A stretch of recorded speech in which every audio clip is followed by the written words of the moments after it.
ବର୍ତ୍ତମାନ ଆଧୁନିକ ଯୁଗର ଶଗଡ଼ ଗାଡ଼ିର ବିରଳ ଦୃଶ୍ୟ। ସୃଷ୍ଟି ଆରମ୍ଭରୁ ମଣିଷ ଶଗଡ଼ ଗାଡ଼ି ବ୍ୟବହାର କରିବା ଜାଣିନଥିଲା।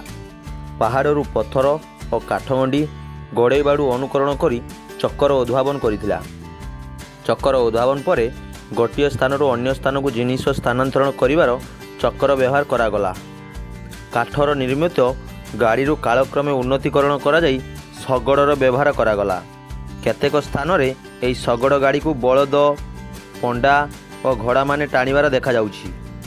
ଏହାପରେ କୃଷି କାର୍ଯ୍ୟରେ ସହାୟକ ହେଲା।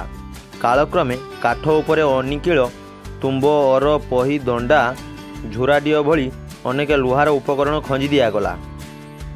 ଶଗଡ଼କୁ ବ୍ୟବହାର କରି ଧାନ, କାଠ, ପଥର ଓ ପନିପରିବା ପରିବହନ କରିବା ପାଇଁ ଶଗଡ଼ ଗାଡ଼ିର ବ୍ୟବହାର କରାଗଲା। ନବବଧୂମାନଙ୍କୁ ଶାଶୁରାଳୟ ନେବା ପର୍ଯ୍ୟନ୍ତ ଶଗଡ଼ଗୁଡ଼ିକର ବ୍ୟବହାର କରାଯାଉଥିଲା। ଶଗଡ଼ ଗାଡ଼ିର ବ୍ୟବହାର ଫଳରେ ବାୟୁ ପ୍ରଦୂଷଣ ଓ ଶବ୍ଦ ପ୍ରଦୂଷଣର ସମ୍ଭାବନା ନଥିଲା।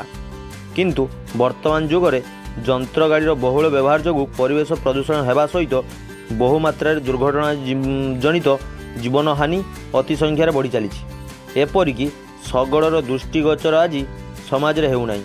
ତେଣୁ ପରବର୍ତ୍ତୀ ପିଢ଼ି ଏହାକୁ ବାସ୍ତବରେ ଦେଖିବେ ନା ଚିତ୍ରରେ ଦେଖିବେ ବୋଲି ଏହା ବୁଦ୍ଧିଜୀବୀମାନଙ୍କର ମହଲରେ ଚର୍ଚ୍ଚାର ବିଷୟ ପାଲଟିଛି।